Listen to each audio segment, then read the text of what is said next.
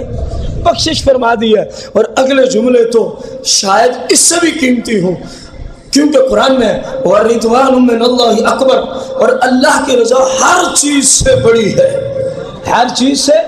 حدیث کی آخری کلمات رسول کریم رؤوف الرحیم علیہ الصلوۃ والتسلیم ارشاد فرماتے ہیں، پھر اللہ کریم ارشاد فرماتا ہے بے شک، کیا فرماتا ہے؟ بے شک تم نے مجھے راضی کر دیا۔ وہ جن باتوں سے راضی ہوتا ہے ہر بندے کو پتا ہے، ہر بندے کو، تم نے مجھے وَرَضِيتُ عَنْكُمْ، اور میں تم سے راضی ہوں۔ رضوان من اللہ اکبر، قرآن کا فیصلہ۔ اور ادھر فرمایا، رب فرماتا ہے تم نے میری بات مانی، میرے مہمان کی قدر کی، رمضان آیا تم نے اس کا ادب و احترام کیا، رمضان تمہارے پاس آیا، تم میرے حکم کی وجہ سے طویل ترین گرمیوں کے شدید دنوں میں بھوکے رہے، پیاسے رہے، اپنے اعضاؤں پہ کنٹرول کرتے رہے، تم نے میرے مہمان کی میرا حکم مان کے عزت کی ہے، ادب و تعظیم، تم نے اس اعتبار سے مجھے راضی کر لیا۔ وَرَضِيتُ عَنْكُمْ، اے میرے محبوب کے غلاموں، میں رب بھی تم سے راضی ہو گیا، میں رب بھی تم سے راضی ہو گیا ہوں۔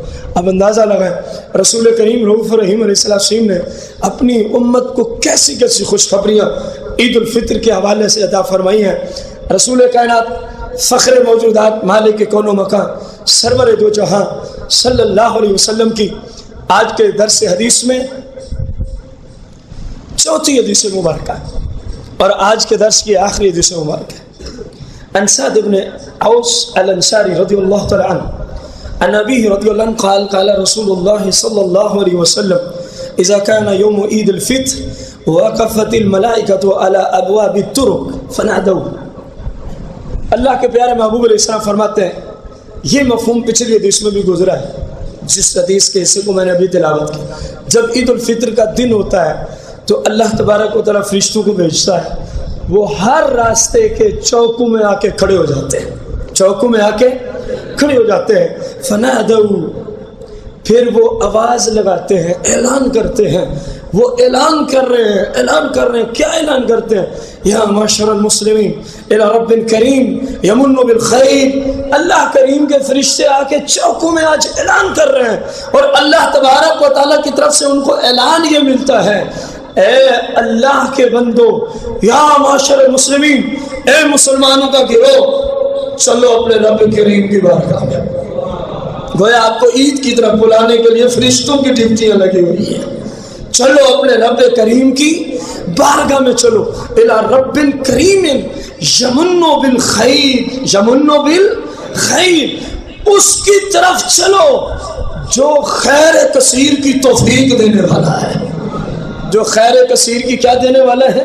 توفیق دینے والا ہے۔ پھر ثم یصیب علیہ الجزیل، اور جو تمہیں اس فعل پر جو تم کر رہے ہو، عید پڑھنے کے لیے تشریف لائے ہو، اس پر اپنی شایان شان کثیر نیکی عطا فرمائے گا۔ چلو اس طرف کہ رب تمہیں خیر بھی عطا فرمائے گا، کثیر نیکیاں بھی تمہیں رب عطا فرمائے گا۔ لقد امرتم، حدیث کے کلمات غور سے سننا، یہ رمضان کے ادب پر سرکار نے ارشاد فرمایا، اللہ کے فرشتے عید الفطر کے دن بازاروں میں، چوکوں میں آ کے یہ اعلان کر رہے ہوتے ہیں، لقد امرتم بقیام اللیل فقمتم، تمہیں رمضان کی راتوں میں قیام کا حکم رب نے دیا، فقمتم، بس تم نے رب کی بات مان کے قیام کر لیا، وامرتم بصیام النہار، اس نے تمہیں حکم دیا کہ رمضان کے دن کا کیا رکھا کرو؟ روزہ رکھا کرو، فصمتم، تم نے رب کا حکم مان کے روزے رکھ لیے، واطعتم ربکم، اور تم نے اپنے رب کی فرما برداری میں اس رمضان کو گزارا۔ تو اب دیکھو اللہ تبارک و تعالی تمہارے ساتھ کتنا کرم شفقت مہربانی فرمانے والا ہے.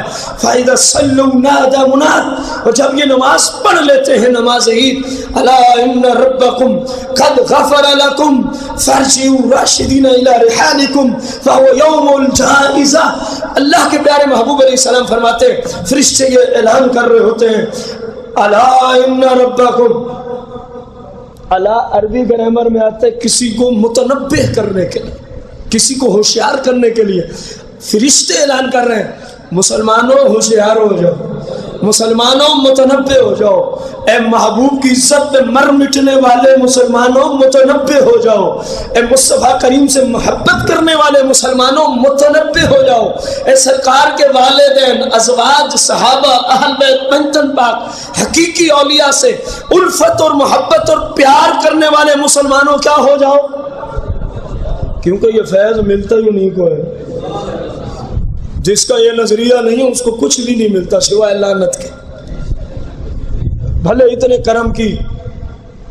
کرم کا دن ہے، فضل کا دن ہے، لیکن گستاخوں پہ آج بھی لعنت برستی ہے، کیونکہ جن کی وجہ سے فضل ہے وہ انہیں نہیں مانتے، جن کی وجہ سے کرم ہے، جن کے طفیل یہ سب کچھ ہے، بندہ انہیں ہی نہ مانے تو پھر فضل خاک ملنا ہے.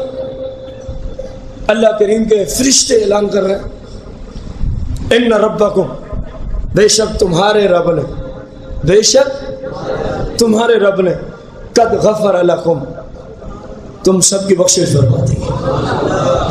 قد غفر لکم. زمانے تین ہوتے ہیں. کتنے ہوتے ہیں؟ تین ہوتے ہیں. ایک ماضی، پھر ماضی کی عربی میں کئی اقسام ہیں، ہم اس طرف نہیں جا رہے. مطلق ماضی، حال اور استقبال یا مستقبل.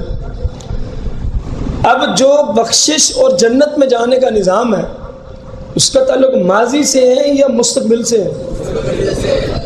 ایک بات. دوسری بات، آپ کو کوئی بندہ خبر دے کل کو یہ ہوگا، کل کو یہ مثلا کسی کے ولیمے کی تاریخ رکھی، محفل میلاد مصطفیٰ کی کیا رکھی ہے کہ کل ہمارے گھر محفل ہے میلاد مصطفیٰ.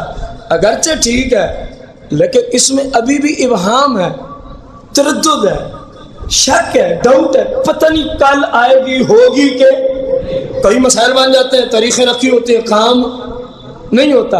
اور اگر گزشتہ کل میں ماضی میں کسی کے گھر میں میلاد مصطفیٰ ہو چکی اور وہ آج کہہ رہا ہے کہ ہمارے گھر کل سرکار کا میلاد تھا، خبر دینے میں ان دونوں میں سے مستقبل والی اور ماضی والی دل کو تسلی کس سے ہوتی ہے؟ ماضی والی سے، کیونکہ وہ تو ہو چکا ہے، وہ تو کل پتہ نہیں ہوگا کہ نہیں ہوگا، پتہ نہیں ہوگا کہ نہیں ہوگا.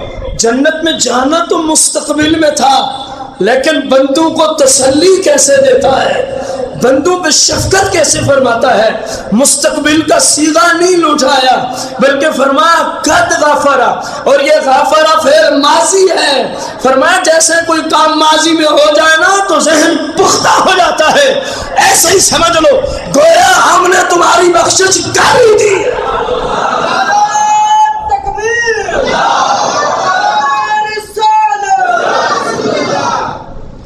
فرجعوا راشدین الی رحالکم.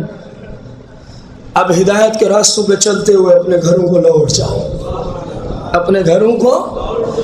فرجعوا راشدین، ہدایت کے راستوں پہ چلتے ہوئے، زندگی گزارتے ہوئے اپنے گھروں کو لوٹ جاؤ. فہو یوم الجائزہ. اور آج آسمانوں پہ، رات سے آسمانوں پہ یہ اعلانات ہو رہے ہیں، کل امت کریم کے لیے انعام و بخشش کا دن آنے والا ہے. انعام و بخشش کا فہو یوم الجائزہ. اللہ کے فرشتے آسمان میں ندائیں کر رہے ہوتے ہیں اس امت کے لیے کل انعام کا دن آ رہا ہے. آج اس امت کے لیے انعام و اکرام کا کیا ہے؟ دن ہے. سمجھ آئیے کتنی برکات، کتنا فضل ہے، کتنی کرم ہے سرکار مدینہ کے طفیل، سرکار مدینہ علیہ السلام کے طفیل. یہ سارا کرم ہے. تو ایک اپیل ہے، کر دوں. احادیث میں وہ اپیل گزر چکی ہے. احادیث میں وہ اپیل انہی احادیث میں، لیکن ممکن ہے کسی کو سمجھنا یہ ضمناً گزری ہے۔ اپنی زندگی کو اپنے رب کی فرما برداری میں گزار، اپنی زندگی کو اپنے رب کی فرما، رب کی عبادت میں گزار، شریعت پہ چلو، اس کے سوا مسلمان کا گزارا نہیں ہے۔ اور عید کا مطلب گناہ کرنے کا دن نہیں ہے، عید کا مطلب گناہ کرنے کا دن۔ جناب سرکار بغداد غوث الاعظم رضی اللہ عنہ نے فرمایا میرے لیے عید کا دن وہ دن ہوگا جب میں اپنا ایمان محفوظ کر کے اس دنیا سے چلا جاؤں گا۔ اسی دن عید کے دن خلیفہ دوم شہنشاہ عدالت قطعی طور پہ جو جنتی ہیں، سرکار نے فرمایا عمر فی الجنت، عمر جنت میں ہے، ظرف مقام، فی الجنت ظرف مقام، میں عمر کو جنت میں ٹہلتے ہوئے دیکھ رہا ہوں۔ اسی دن آپ زاروں قطار رو رہے تھے، غلاموں نے اپیل کی حضور آج تو عید کا دن ہے، فرمایا عید تو اس کی ہے نا جس کے روزے اور نمازیں قبول ہو گئی۔ بس یہ آپ کے لیے نصیحت ہے، کوشش کریں اللہ کی نافرمانی سے بچیں، اپنے گھر والوں کو روکیں، بچوں کو روکیں۔ اللہ کریم مجھے آپ سب کو سرکار مدینہ کا صدقہ اس دن کی جو عام بخشش کا اعلان ہے، اللہ میری، آپ سب کی، ہم سب کے گھر والوں کی، ہمارے مشائخ اساتذہ کی اور پوری امت مسلمہ کی بخشش مغفرت فرمائے، آمین بجاہ النبی الکریم علیہ الصلوۃ والتسلیم۔